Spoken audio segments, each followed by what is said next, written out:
ఏదో పార్టీ అంట రమ్మంటోంది. సివిల్స్ కి ప్రిపేర్ అవడం అంటే సొసైటీని స్టడీ చేయడం కూడా.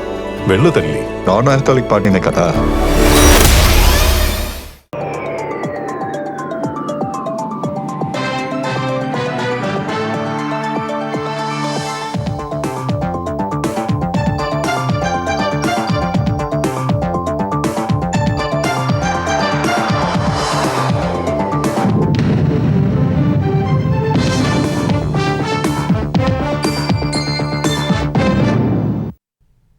నమస్కారం, ఈటీవీ న్యూస్ కి స్వాగతం. ముందుగా ముఖ్యాంశాలు. రాజధాని నిర్మాణ పనుల్లో జాప్యంపై చంద్రబాబు ఆగ్రహం. నిర్దేశిత గడువులో పూర్తి చేయాలని కాంట్రాక్టర్లకు స్పష్టీకరణ.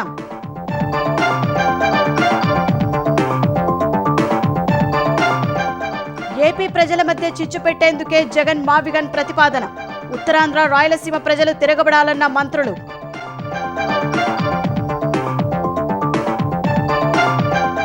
మహిళలను అవమానించే మాటలకు ఫుల్ స్టాప్ పెడదామన్న లోకేష్. కర్ణాటక సింధనూరులో ఎన్టీఆర్ విగ్రహం ఆవిష్కరణ.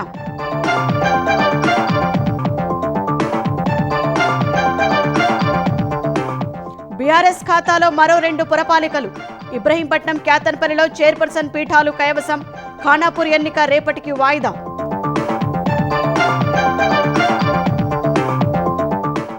బాసర ఆలయ అభివృద్ధి పనులకు ఎల్లుండి రేవంత్ భూమి పూజ. తెలంగాణలోని ఆలయాల్లో రాజకీయాలకు తావుండరాదని వ్యాఖ్య.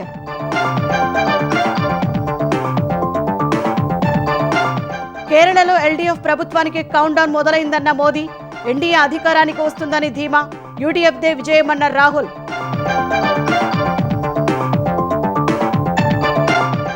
ఇరాన్లో పెట్రోకెమికల్ ప్లాంట్లు, అణుకేంద్రంపై ఇజ్రాయెల్ దాడులు. సౌదీలో అమెరికన్ ఎంబసీని ధ్వంసం చేసిన టెహరాన్ క్షిపణి.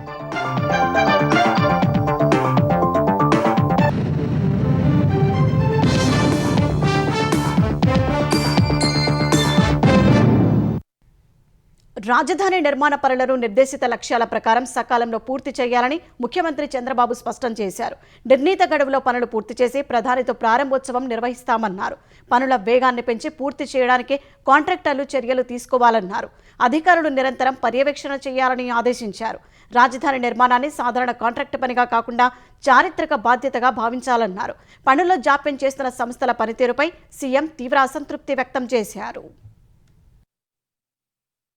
రాజధానిగా అమరావతికి చట్టబద్ధత కల్పించే బిల్లుకు పార్లమెంటు ఆమోదం తెలిపిన వేళ రాజధాని నిర్మాణ పనులపై ముఖ్యమంత్రి చంద్రబాబు క్యాంపు కార్యాలయంలో సమీక్ష నిర్వహించారు. పురపాలక శాఖ మంత్రి నారాయణ, సీఆర్డీఏ, ఏడీసీ ఉన్నతాధికారులు, రాజధాని నిర్మాణ పనులు చేస్తున్న సంస్థల ప్రతినిధులు హాజరైన ఈ సమీక్షలో ప్రస్తుతం జరుగుతున్న పనులపై ముఖ్యమంత్రి ఆరా తీశారు. ప్రస్తుతం రాజధానిలో వివిధ దశల్లో 57,821 కోట్ల విలువైన పనులు సాగుతున్నట్టు అధికారులు వివరించారు. హౌసింగ్, రోడ్లు, మౌలిక సదుపాయాలు సహా అసెంబ్లీ, హైకోర్టు, సచివాలయం వంటి ఐకానిక్ భవనాల నిర్మాణం జరుగుతోందని తెలిపారు. ప్రస్తుతం సుమారు 20,000 మంది కార్మికులు, నిపుణులు పనుల్లో నిమగ్నమై ఉన్నారని వెల్లడించారు. ఏ నిర్మాణ సంస్థ ఎంత మేర పనులు చేసింది, లక్ష్యాలను ఎంత మేరకు చేరుకున్నారనే వివరాలపై పనుల వారీ సీఎం తెలుసుకున్నారు. ఎంతమంది కార్మికులు పనిచేయాలి, ఎంతమంది పనిచేస్తున్నారు, ఎంత మిషనరీ ఉపయోగించాలి, ఎంత ఉపయోగిస్తున్నారో అనే అంశాలపై సమగ్రంగా చర్చించారు. వారం, నెలవారీ లక్ష్యాలను పెట్టుకుని పనులు పూర్తి చేయాలని సీఎం సూచించారు. వర్షాకాలం వచ్చే సమయానికి పూర్తి చేయాల్సిన పనులపై తాము పెట్టుకున్న లక్ష్యాలను అధికారులు వివరించారు. అన్ని వివరాలు తెలుసుకున్న ముఖ్యమంత్రి రాజధాని నిర్మాణం అనేది కేవలం ఒక కాంట్రాక్ట్ వర్క్గా చూడొద్దని గుత్తేదారు సంస్థల ప్రతినిధులకు సూచించారు. ఇప్పుడు పనులు చేస్తున్న వారంతా చరిత్రలో భాగస్వాములవుతున్నట్టేనని చెప్పారు. నిర్మాణ సంస్థలుగా ఎన్నో ప్రాజెక్టులు చేసి ఉన్నప్పటికీ ఒక రాజధాని నగరాన్ని నిర్మించే అవకాశం అందరికీ దక్కదని చంద్రబాబు అన్నారు. రాజధానిని అద్భుతంగా, వినూత్నంగా నిర్మించేందుకు అవకాశాలు ఉన్నాయని తెలిపారు. రాజధాని ప్రతిష్టను పెంచేలా ఎవరికైనా ఆలోచనలు వస్తే వాటిని ప్రభుత్వంతో పంచుకోవచ్చని చెప్పారు. ప్రభుత్వం నిర్దేశించిన సమయానికి నిర్మాణం పూర్తి చేసి తీరాల్సిందేనని, ఈ విషయంలో ఏమాత్రం రాజీ ఉండబోదని సీఎం స్పష్టం చేశారు. ఇటీవల జరిగిన అగ్ని ప్రమాదాలను ప్రస్తావించిన సీఎం నిర్మాణ సంస్థల నిర్లక్ష్యాన్ని తప్పుబట్టారు. నిర్మాణ సామగ్రి భద్రత, బాధ్యత కాంట్రాక్టర్లదేనని చెప్పారు. ఈ నిర్లక్ష్యం కారణంగా ప్రభుత్వంపై విమర్శలు వస్తున్నాయని మండిపడ్డారు. కొన్ని వర్గాలు రాజకీయ లబ్ధి కోసం విషయాలను వక్రీకరిస్తున్నందున అప్రమత్తంగా ఉండాలని సూచించారు. ఏదైనా అనూహ్య ఘటన జరిగితే వెంటనే సమాచారం అందించాలని ఆదేశించారు. సమర్థులైన ప్రాజెక్టు మేనేజర్లను నియమించుకోవాలని, లేదంటే ప్రభావం ప్రభుత్వంపై పడుతుందని హెచ్చరించారు. ఇసుక, గ్రావెల్ సరఫరాలో ఆటంకాలు లేకుండా చర్యలు తీసుకోవాలన్నారు. కృష్ణా జిల్లాలో గ్రావెల్ సరఫరా సమస్యపై అసంతృప్తి వ్యక్తం చేస్తూ గ్రీన్ ఛానల్ ద్వారా సరఫరా జరగాలని ఆదేశించారు. ఎవరైనా అడ్డంకులు సృష్టిస్తే కఠిన చర్యలు తీసుకోవాలని అధికారులకు సూచించారు. కృష్ణా, గుంటూరు, ఎన్టీఆర్ జిల్లాల కలెక్టర్లతో సమన్వయం చేయాలని ఆదేశించారు. ఇదే సమయంలో కాస్ట్ ఎఫెక్టివ్ చర్యలు తీసుకోవాలని, సంపూర్ణ నాణ్యతతో నిర్మాణాలు ఉండాలని తేల్చి చెప్పారు. ఇందుకు గ్రీన్ ఎనర్జీ, టెక్నాలజీ వంటి వాటిని వినియోగించుకోవాలని సూచించారు. పనుల వేగం పెంచేందుకు అదనపు మానవ వనరులను వినియోగించుకోవాలని సూచించారు. అన్ని నిర్మాణాలు నిర్ణీత గడువులో పూర్తి చేయాలని స్పష్టం చేశారు. అమరావతికి చట్టబద్ధత వచ్చిన ఆనందంలో ప్రజలు ఉంటే దాన్ని చెడగొట్టేందుకే జగన్ కుట్ర పన్నుతున్నారని ఆంధ్రప్రదేశ్ మంత్రులు ధ్వజమెత్తారు. కుట్రలో భాగంగానే మావిగన్ పేరును తెరపైకి తెచ్చారని ఆగ్రహం వ్యక్తం చేశారు. కులమతాల మధ్య జగన్ చిచ్చు పెడుతున్నారని మండిపడ్డారు. 3 రాజధానులు వదిలేసి మావిగన్ పేరు ప్రతిపాదించిన జగన్పైకి ఉత్తరాంధ్ర వైసీపీ నాయకులు, ప్రజలు చీపుర్లు, కర్రలతో దండెత్తాలని పిలుపునిచ్చారు. 5 ఏళ్ల పాలనలో రాయలసీమకు జగన్ ద్రోహం చేశారని విమర్శించారు. అందుకే ప్రజలు బుద్ధి చెప్పారన్న మంత్రులు ఇప్పుడు తన కరపత్రికను అడ్డుపెట్టుకుని రాజధానిపై జగన్ కుట్రలు చేస్తున్నారని ఆగ్రహం వ్యక్తం చేశారు. మావిగన్ అసలు ఉత్తరాంధ్రలో ఉన్నటువంటి నాయకులు, రాయలసీమలో ఉన్న నాయకులు కర్రలు, చీపుర్లు పట్టుకుని జగన్మోహన్ రెడ్డి ఇంటి మీద పడాలి. నిన్నటి వరకు 3 రాజధానులు అని చెప్పారు. మీరు కూడా మమ్మల్ని అందరినీ విమర్శించారు. నిన్న మావిగన్ మాట్లాడితే ఎందుకు నోరు మూసుకొని ఉన్నారు? ఏమైంది ఉత్తరాంధ్ర రాజధాని? ఏమైంది రాయలసీమలో ఉన్నటువంటి లీగల్ రాజధాని? మీరు అడగాలా లేదా? దానికి మీరు తానా తందానాలంటే ప్రజల అమాయకులా?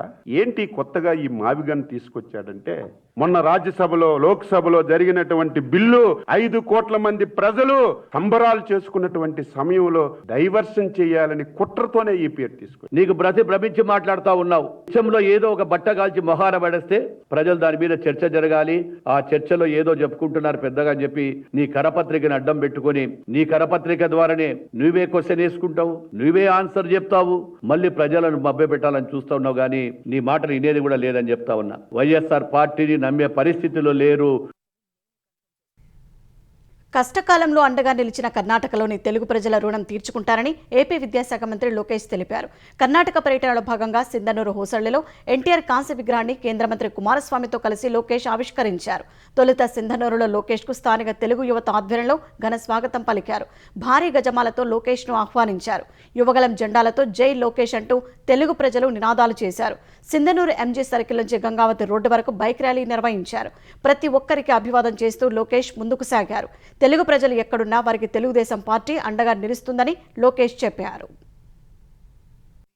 నారా చంద్రబాబు నాయుడు గారి పైన దొంగ కేసు పెట్టి 58 రోజులు జైల్లో బంధిస్తే సింధనూరు నుంచి రాయచూరు వరకు పెద్ద ఎత్తున బయటకు వచ్చి మీరు మాకు అండగా నిలబడ్డారు. మమ్మల్ని మీరు నడిపించారు. మీకు ఒక కార్యక్రమంగా అనిపించవచ్చు, కానీ నా తల్లి భువనేశ్వరమ్మ కానివ్వండి, నాకు కానివ్వండి, బ్రహ్మణికి కానివ్వండి, దేవాంశ్ కానివ్వండి, ఆ రోజు ఒక తెలియని పరిస్థితి, భవిష్యత్ ఎలా ఉంటుందో తెలియదు. నాన్నగారినేమో ఏకంగా రాజమండ్రి జైల్లో బంధించారు. ప్రజలు ఏమనుకుంటున్నారో ఆలోచించిన రోజు మీరు బయటకు వచ్చారు. మీరు మాకు అండగా నిలబడ్డారు.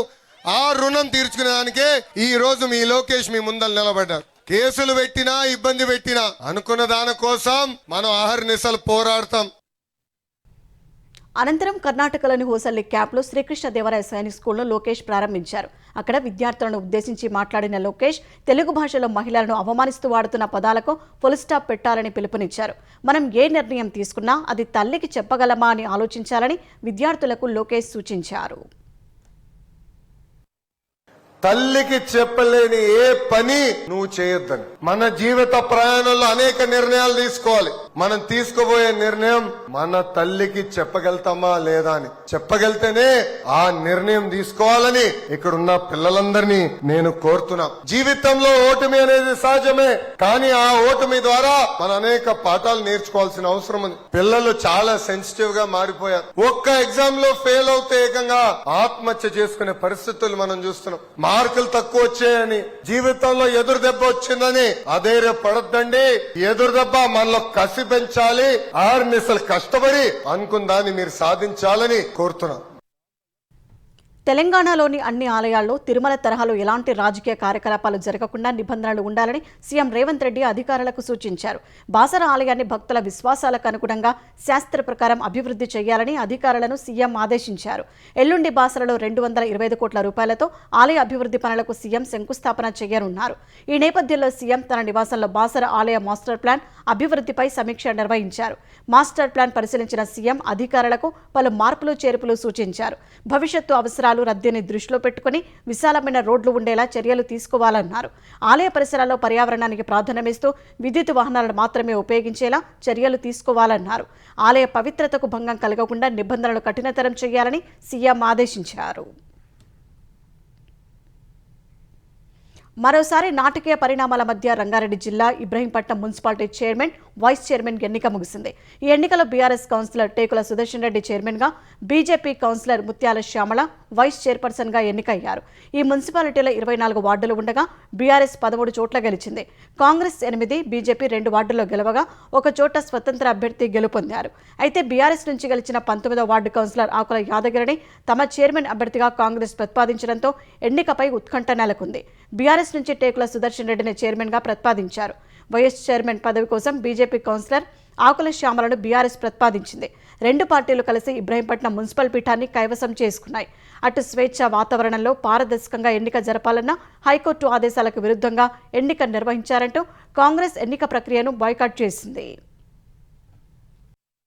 52 రోజులు దొంగల్లాగా బంధించి వీళ్ళు ఎన్నికలు చేస్తున్నారు అంటే నిజంగా పాపం వాళ్ళని చూస్తే నాకు జాలేసింది. ఈరోజు నేను వీళ్ళందరికీ ఒక్కటే చెప్పిన, ఇంకా కోర్టులో ఉన్నది కాబట్టి కోర్టు ద్వారా రేపు ఏదైనా జరుగుతుంది. మీరు ఏ మాత్రం కూడా మీరు ఇక్కడ తొందరపడి అక్కడ ఎలక్షన్ ఆపడం కరెక్ట్ కాదు, జరపనియండి అని చెప్పి బైకాట్ చేసినాం. మంచిర్యాల జిల్లా కేతనపల్లి మున్సిపల్ చైర్మన్ పీఠాన్ని బీఆర్ఎస్ సిపిఐ కూటమి దక్కించుకుంది. 51 రోజుల ఉత్కంఠకు తెరదించుతూ చైర్పర్సన్గా బీఆర్ఎస్కు చెందిన 17వ వార్డు కౌన్సిలర్ గొడిసెల సంధ్యారాణి ఎన్నికయ్యారు. 22వ వార్డు సిపిఐ కౌన్సిలర్ మిట్టపల్లి సరితను వైస్ చైర్పర్సన్ పదవి వరించింది. కేతనపల్లిలో మొత్తం 22 స్థానాలకు 14 వార్డుల్లో బీఆర్ఎస్ సిపిఐ అభ్యర్థులు గెలిచారు. 7ంటిని కాంగ్రెస్ గెలుచుకుంది. ఇప్పటికే 2 సార్లు వాయిదా పడిన చైర్మన్, వైస్ చైర్మన్ ఎన్నికను హైకోర్టు ఆదేశాలతో ఇవాళ అధికారులు నిర్వహించారు. డీసీపీ భాస్కర్ ఆధ్వర్యంలో 4 ఏసీపీలు, 2 సీఐలు, 27 మంది ఎస్ఐలు సహా 650 మంది పోలీసులతో బందోబస్తు మధ్య ఎన్నిక ప్రక్రియ పూర్తి చేశారు. Khanapur municipal chairman, vice chairman ఎన్నిక గందరగోళం మధ్య వాయిదా పడింది. ఖానాపూర్ మున్సిపాలిటీలో మొత్తం 12 వార్డులు ఉండగా కాంగ్రెస్ నుంచి 3 కౌన్సిలర్లు గెలిచారు. బీఆర్ఎస్కు 4, బీజేపీకి 4 చొప్పున కౌన్సిలర్లు ఉన్నారు. 1 చోట స్వతంత్ర అభ్యర్థి గెలిచారు. ఎమ్మెల్యే వెడ్మ బొజ్జు స్వతంత్ర కౌన్సిలర్ మద్దతు ఉన్న కాంగ్రెస్ బీఆర్ఎస్ నుంచి మరో కౌన్సిలర్తో తన బలం 6కు పెంచుకుంది. ఈ ఉదయం నిర్వహించిన ఎన్నికల ప్రక్రియలో చైర్పర్సన్ కోసం కాంగ్రెస్ నుంచి చిన్న సత్యం, బీజేపీ నుంచి అంకం మౌనిక పోటీలో ఉన్నట్టు అధికారులు వెల్లడించారు. తర్వాత ఓటింగ్లో మౌనిక పేరు ప్రకటించగానే కాంగ్రెస్లో చేరిన బీఆర్ఎస్ కౌన్సిలర్ సహా బీజేపీ, బీఆర్ఎస్ సభ్యులు మద్దతు ప్రకటించారు. తర్వాత చిన్న సత్యం పేరు ప్రకటించగానే కాంగ్రెస్ సభ్యులు సహా ఆ పార్టీలో చేరిన బీఆర్ఎస్ కౌన్సిలర్ మళ్లీ చెయ్యెత్తారు. ఆమె ఓటు పరిగణలోకి తీసుకునేందుకు అధికారులు నిరాకరించగా ఎమ్మెల్యే వెడ్మబొజ్జు నిరసనకు దిగారు. ఈ పరిణామంతో బీఆర్ఎస్, బీజేపీ సభ్యులు కూడా ఆందోళనకు దిగడంతో 1 గంట నుంచి సాయంత్రం వరకు ఏం జరుగుతుందో తెలియని పరిస్థితి నెలకొంది. ఈ పరిణామాల మధ్య అధికారులు ఎన్నిక ప్రక్రియను రేపటికి వాయిదా వేశారు. సిద్దిపేట జిల్లా గజ్వేల్ ఎమ్మెల్యే క్యాంపు కార్యాలయంలో ఉద్రిక్త పరిస్థితులు నెలకొన్నాయి. ఎమ్మెల్యే క్యాంపు కార్యాలయంలోకి డీసీసీ అధ్యక్షురాలు ఆంక్షరెడ్డి ఆధ్వర్యంలో కాంగ్రెస్ కార్యకర్తలు భారీగా వెళ్లారు. కాంగ్రెస్కు అనుకూలంగా నినాదాలు చేస్తూ సీఎం రేవంత్ రెడ్డి చిత్రపటాన్ని గోడకు తగిలించారు. క్యాంపు కార్యాలయంపై దాడి చేశారని బీఆర్ఎస్ నేతలు ఆరోపించారు. ఉద్రిక్తతలు చెలరేగకుండా పోలీసులు బందోబస్తు ఏర్పాటు చేశారు. కాంగ్రెస్ నాయకుల చర్యపై బీఆర్ఎస్ నాయకులు తీవ్ర అభ్యంతరం వ్యక్తం చేశారు. ప్రతిపక్ష నేత క్యాంపు కార్యాలయంపై దాడి చేసిన వారిపై కఠిన చర్యలు తీసుకోవాలని మాజీ మంత్రి హరీష్ రావు సహా బీఆర్ఎస్ నాయకులు డిమాండ్ చేశారు. మధ్యప్రాచ్యంలో యుద్ధం కొనసాగుతోంది. ఇరాన్లో 2 పెట్రోకెమికల్ ప్లాంట్లపై అమెరికా, ఇజ్రాయెల్ సంయుక్తంగా దాడులు చేపట్టాయి. బుషేర్ అణుకేంద్రం లక్ష్యంగా ఐడీఎఫ్ చేసిన దాడిలో 1 మృతి చెందారు. అటు ఇజ్రాయెల్, గల్ఫ్ దేశాలపై ఇరాన్ ప్రతిదాడులు కొనసాగిస్తోంది. దుబాయ్లో డ్రోన్ శిథిలాలు పడి ఒరాకిల్ సంస్థకు చెందిన భవనం స్వల్పంగా దెబ్బతింది. సౌదీ అరేబియాలో అమెరికా ఎంబసీ పునరుద్ధరించలేని విధంగా ధ్వంసమైందని వాల్ స్ట్రీట్ జర్నల్ తెలిపింది. ఇరాన్ వ్యాప్తంగా అమెరికా, ఇజ్రాయెల్ భీకర దాడులు చేస్తున్నాయి. తాజాగా బుషెహార్ అణు విద్యుదుత్పత్తి కేంద్రం లక్ష్యంగా వైమానిక దాడికి దిగాయి. ఈ ఘటనలో ఒక భద్రతా సిబ్బంది మరణించగా ఒక భవనం దెబ్బతిన్నట్లు ఇరాన్ అణు సంస్థ తెలిపింది. యుద్ధ సమయంలో ఈ కేంద్రం లక్ష్యంగా దాడి జరగడం 4వసారి. ఖుజేస్తాన్ ప్రావిన్స్ లోని 2 పెట్రోకెమికల్ ప్లాంట్లపైన వైమానిక దాడి జరిగింది. అయితే ఆస్తి నష్టంపై వివరాలు వెల్లడి కాలేదు. టెహ్రాన్లో బాలిస్టిక్ క్షిపణుల నిల్వ కేంద్రాన్ని ధ్వంసం చేశామని ఇజ్రాయెల్ తెలిపింది. ఇరాన్ సైన్యానికి చెందిన పరిశోధన, అభివృద్ధి కేంద్రాలను నేలమట్టం చేశామని వివరించింది. ఇజ్రాయెల్, అమెరికా సంయుక్తంగా చేసిన దాడిలో టెహ్రాన్లో ఓ ఆస్పత్రి భవనం దెబ్బతింది. అటు లెబనాన్లోని హెజ్బొల్లా లక్ష్యంగా ఐడిఎఫ్ విరుచుకుపడుతోంది. హెజ్బొల్లా బలగాల కదలికలను, ఆయుధ సరఫరాను అడ్డుకోవడమే లక్ష్యంగా బీరూట్ సహా అనేక ప్రాంతాల్లో వంతెనలను ధ్వంసం చేస్తోంది. లిటానీ నదిపై వంతెనలను ధ్వంసం చేయడంతో దక్షిణ లెబనాన్ నుంచి బీరూట్ సహా ఇతర ప్రాంతాలకు రవాణా సంబంధాలు పూర్తిగా తెగిపోయాయి.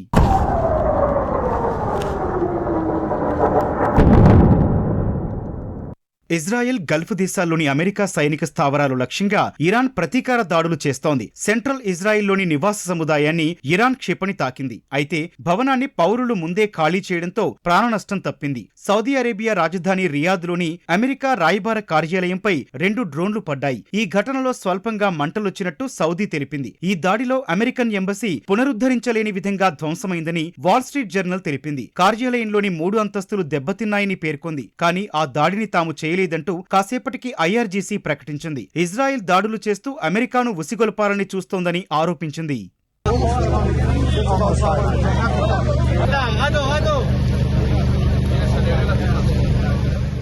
ఇరాన్ ప్రయోగించిన 2 డ్రోన్లను అడ్డుకున్నామని దుబాయ్ ప్రభుత్వం తెలిపింది. వాటి శిథిలాలు పడి 2 భవనాలు స్వల్పంగా దెబ్బతిన్నాయని వెల్లడించింది. వాటిలో ఒరాకిల్ సంస్థకు చెందిన భవనముందని తెలిపింది. ఈ ఘటనలో ఎవరూ గాయపడలేదని స్పష్టం చేసింది. డ్రోన్ శిథిలాలు పడి 4 స్వల్పంగా గాయపడ్డారని బహ్రెయిన్ ప్రభుత్వం తెలిపింది. సిత్రాలో అనేక భవనాలు దెబ్బతిన్నాయని పేర్కొంది. ఇరాక్లోని కుర్దిస్తాన్ ప్రాంతంపై ఇరాన్ డ్రోన్లతో దాడి చేసింది. ఎర్బిల్లో రద్దీగా ఉన్న ఒక ప్రముఖ కెఫేపై డ్రోన్ దాడి జరిగింది. సర్దార్ గ్రూపునకు చెందిన చమురు నిల్వ కేంద్రంపై జరిగిన దాడిలో భారీ అగ్ని ప్రమాదం సంభవించి సుమారు $50 లక్షల ఆస్తి నష్టం వాటిల్లింది. ఇరాన్ దాడుల్లో ఇప్పటి వరకు అమెరికా సైనికులు 13 మంది మృతి చెందగా 365 మంది గాయపడ్డారు.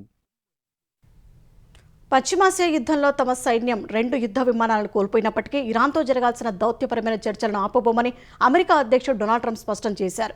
ఇరాన్ యుద్ధ విమానాలను కూల్చిన ఘటన చర్చలపై ఎలాంటి ప్రభావం చూపుతుందని అడిగిన ప్రశ్నకు అలాంటిదేమీ ఉండబోదని ట్రంప్ తెలిపారు. ప్రస్తుతం మనం యుద్ధంలో ఉన్నామని గుర్తుంచుకోవాలన్నారు. అయితే గల్లంతైన పైలట్ కోసం చేపట్టిన గాలింపు ఆపరేషన్పై వివరాలు వెల్లడించడానికి ఆయన నిరాకరించారు. ప్రస్తుతం సైనిక చర్య విషయంలో మీడియా వ్యవహరిస్తున్న తీరుపై ట్రంప్ అసహనం వ్యక్తం చేశారు. అటు గల్లంతైన పైలట్ కోసం ఖుజేస్తాన్ ప్రాంతంలో ఇరాన్, అమెరికా బలగాలు వేర్వేరుగా గాలిస్తున్నట్లు తెలుస్తోంది. ఇరాన్ భూభాగంలో అమెరికా విమానాలు కూరడం ఇదే తొలిసారి.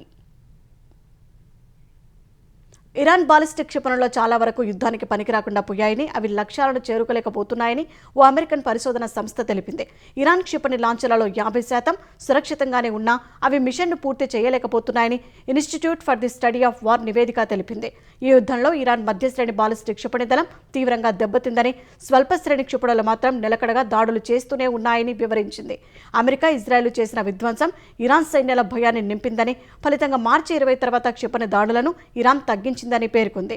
సీనియర్ జనరల్స్, కమాండర్లు మృతి చెందడంతో ఇరాన్ సైన్యంలో క్రమశిక్షణ తప్పిందని, సైనికులు విధులను వదిలి పారిపోతున్నారని తెలిపింది. రక్షణ ఉత్పత్తి కేంద్రాలు ధ్వంసమైనందున కొత్త డ్రోన్లు, క్షిపణులను ఇరాన్ తయారు చేయలేకపోతోందని వెల్లడించింది. అయితే క్షేత్రస్థాయి పరిస్థితులు ఈ నివేదికకు భిన్నంగా ఉన్నట్లు కనిపిస్తోంది. అమెరికా విమానాలు, డ్రోన్లను ఇరాన్ ఖచ్చితత్వంతో కూల్చివేస్తోందని, గల్ఫ్ దేశాలపై నిరంతరంగా దాడులు చేస్తూనే ఉందని నిపుణులు చెబుతున్నారు.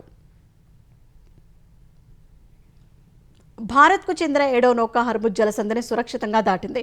గ్రీన్ శాన్వి అనే అతిపెద్ద ఎల్పీజీ వాహక నౌక పర్షియన్ గల్ఫ్ నుంచి బయటపడింది. సుమారు 46,000 మెట్రిక్ టన్నుల ఎల్పీజీని గ్రీన్ శాన్వి మోసుకొస్తోంది. ఏప్రిల్ 12 నాటికి ఇది భారత్ను చేరుకోనుంది. యుద్ధం వేళ హర్ముజ్ను దిగ్బంధించిన ఇరాన్ మిత్ర దేశాల నౌకలకు మాత్రమే అనుమతి ఇస్తోంది. యుద్ధ నష్టాన్ని భర్తీ చేసుకునేందుకు అక్కడ ప్రయాణించే నౌకల నుంచి కోట్ల రూపాయల పన్ను వసూలు చేయాలని ఇరాన్ ఇటీవలే నిర్ణయించింది. ఈ నేపథ్యంలో గ్రీన్ శాన్వి నుంచి టోల్ వసూలు చేసిందా లేదా అన్నది స్పష్టం కావాల్సి ఉంది. ఇప్పటికే 6 చమురు, గ్యాస్ వాహక నౌకలు హర్ముజ్ను దాటి భారత్కు చేరుకున్నాయి. ఇంకా 17 భారత నౌకలు అక్కడే చిక్కుకున్నాయి. ఉక్రెయిన్ వ్యాప్తంగా రష్యా జరిపిన భారీ క్షిపణి డ్రోన్ దాడిలో 8 మంది ప్రాణాలు కోల్పోయారు. డజన్ల సంఖ్యలో గాయపడ్డారు. రాజధాని క్యూసా, సుమీ, ఖేర్సన్, ఖార్కివ్, డొనెట్స్క్ ప్రాంతాల్లో దాడులు జరిగాయి. ఈస్టర్ పండుగ వేళ కాల్పుల విరమణకు సిద్ధమని ఉక్రెయిన్ అధ్యక్షుడు జెలెన్స్కీ ప్రకటించినప్పటికీ రష్యా దాడులు చేయడం ప్రాధాన్యం సంతరించుకుంది. రష్యా వ్యూహాన్ని మార్చిందని, పౌర ప్రాణ నష్టం పెంచేందుకు ఉద్దేశపూర్వకంగా పగటిపూట దాడులు చేస్తోందని ఉక్రెయిన్ ఆరోపిస్తోంది. రాబోయే రోజుల్లో విద్యుత్ వ్యవస్థలే కాకుండా రైల్వేలు, రవాణా, నీటి సరఫరా వంటి కీలక మౌలిక సదుపాయాలను లక్ష్యం చేసుకోబోతోందని నిఘా వర్గాలు హెచ్చరిస్తున్నట్లు జెలెన్స్కీ పేర్కొన్నారు. అటు తమ భూభాగంపై ఉక్రెయిన్ పంపిన 192 డ్రోన్లను కూల్చివేసినట్లు రష్యా రక్షణ శాఖ ప్రకటించింది. కొన్ని డ్రోన్లు రష్యాలోని లెనిన్గ్రాడ్ ప్రాంతంలో ఉన్న పేలుడు పదార్థాల తయారీ పరిశ్రమను ధ్వంసం చేసినట్టు తెలిపింది.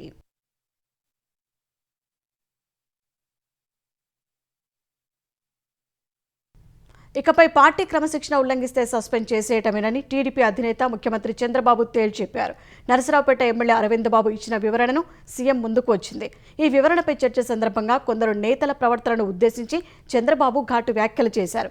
ఇటుక పేర్చి రాష్ట్రాన్ని అభివృద్ధి చేస్తుంటే కొందరు సొంత పార్టీ నేతలు అడ్డు తగిలి కూలదోస్తున్నట్లుగా ఉందని ఆవేదన వ్యక్తం చేశారు. కొందరు నాయకుల వ్యక్తిగత ప్రయోజనాల కోసం పార్టీని పణంగా పెట్టేందుకు సిద్ధంగా లేరని చంద్రబాబు స్పష్టం చేశారు. గీత దాటి ప్రవర్తించేవారని ఇక భరించేది లేదని హెచ్చరించారు.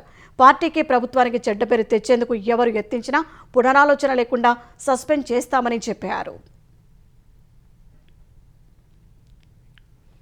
పోలీసుల విధులకు అడ్డు తగిలి దూషించడం, మత విద్వేష వ్యాఖ్యలు చేశారనే కేసులో హుజూరాబాద్ ఎమ్మెల్యే పాడి కౌశిక్ రెడ్డిని సిఐడి అధికారులు 4 గంటల పాటు ప్రశ్నించారు. జనవరి 29న జరిగిన ఘటనపై నమోదు చేసిన కేసులో కౌశిక్ రెడ్డి తన భార్యతో కలిసి హైదరాబాద్లోని సిఐడి కార్యాలయంలో విచారణకు హాజరయ్యారు.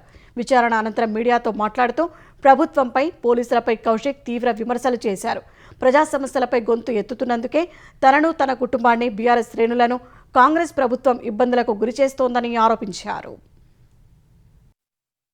ప్రజల పక్షాన నిలబడడానికి అసెంబ్లీ నక్సలైట్ బరాబర్ అయితా, ప్రజలకి మీరు ఇయ్యకపోయేదానికి బరాబర్ నిలదీస్తా, బరాబర్ అడుగుతా.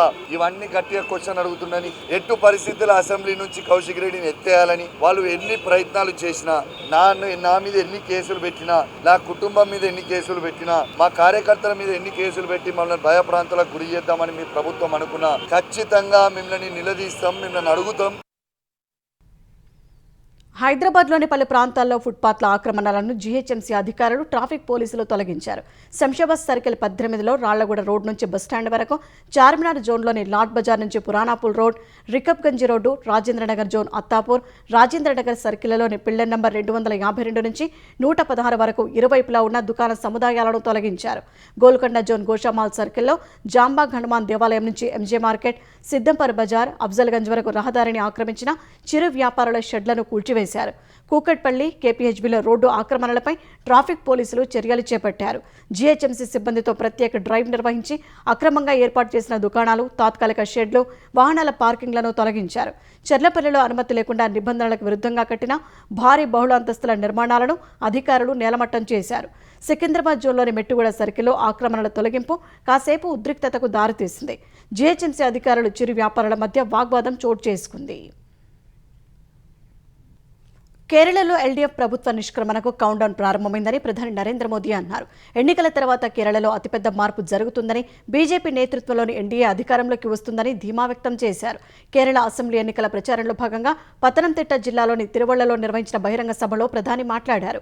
కేరళ అభివృద్ధికి అవినీతి, మతతత్వం రెండూ అతిపెద్ద అవరోధాలని అన్నారు. శబరి రైలు ప్రాజెక్టును ఎల్డీఎఫ్ ప్రభుత్వం ఆలస్యం చేయడంతో తిరువళ్ల ప్రజలు తీవ్రంగా నష్టపోయారని ఆరోపించారు. కేరళలో బీజేపీ డబుల్ ఇంజిన్ ప్రభుత్వం అధికారంలోకి వస్తే అన్ని అడ్డంకులు తొలగిపోతాయని చెప్పారు. యూపీఏ ప్రభుత్వం కంటే ఎన్డీఏ ప్రభుత్వం కేరళ అభివృద్ధి కోసం 5 రెట్లు అధికంగా నిధులు ఖర్చు చేసిందని వివరించారు. దేశవ్యాప్తంగా మైనారిటీలపై దాడులకు పాల్పడుతున్న వారితో కేరళ సీఎం పినరయి విజయన్కు సంబంధాలు ఉన్నాయని కాంగ్రెస్ అగ్రనేత రాహుల్ గాంధీ ఆరోపించారు. కేరళ అసెంబ్లీ ఎన్నికల ప్రచారంలో భాగంగా ఇడుక్కి జిల్లాలోని కట్టప్పనలో నిర్వహించిన బహిరంగ సభలో రాహుల్ పాల్గొన్నారు. ఎల్డీఎఫ్ పాలనలో కేరళలో వ్యవసాయం, ప్లాంటేషన్ రంగాలు పూర్తిగా దెబ్బతిన్నాయని విమర్శించారు. ముఖ్యంగా టీ, రబ్బరు, యాలకుల సాగు పడిపోయిందని తెలిపారు. గత ఎన్నికల్లో రబ్బరు కనీస మద్దతు ధరను 250 రూపాయలకు పెంచుతామని హామీ ఇచ్చిన ఎల్డీఎఫ్ ఆ మాట నిలబెట్టుకోలేదని విమర్శించారు.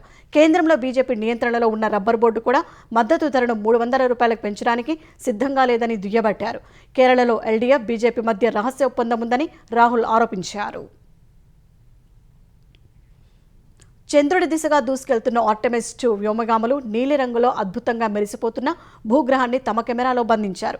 54 ఏళ్ల తర్వాత చంద్రుడి చెంతకు మానవులను తీసుకెళ్తున్న ఈ చరిత్రాత్మకమైన యాత్ర ప్రారంభమైన 1.5 రోజులకు భూగోళం చిత్రాలను నాసా విడుదల చేసింది. మిషన్ కమాండర్ రీడ్ వైస్మాన్ తీసిన చిత్రంలో ఓరియంట్ క్యాప్సూల్ కిటికీ నుంచి భూమి అర్ధచంద్రాకారంలో మెరిసిపోతోంది. రెండో చిత్రంలో తెల్లటి మేఘాల పొరలు కమ్ముకున్న సముద్రాలతో భూగోళం మొత్తం స్పష్టంగా కనిపించింది. భూమిపై ఆకుపచ్చని కాంతితో మెరుస్తున్న అరోరా కూడా చిత్రంలో కనిపించింది.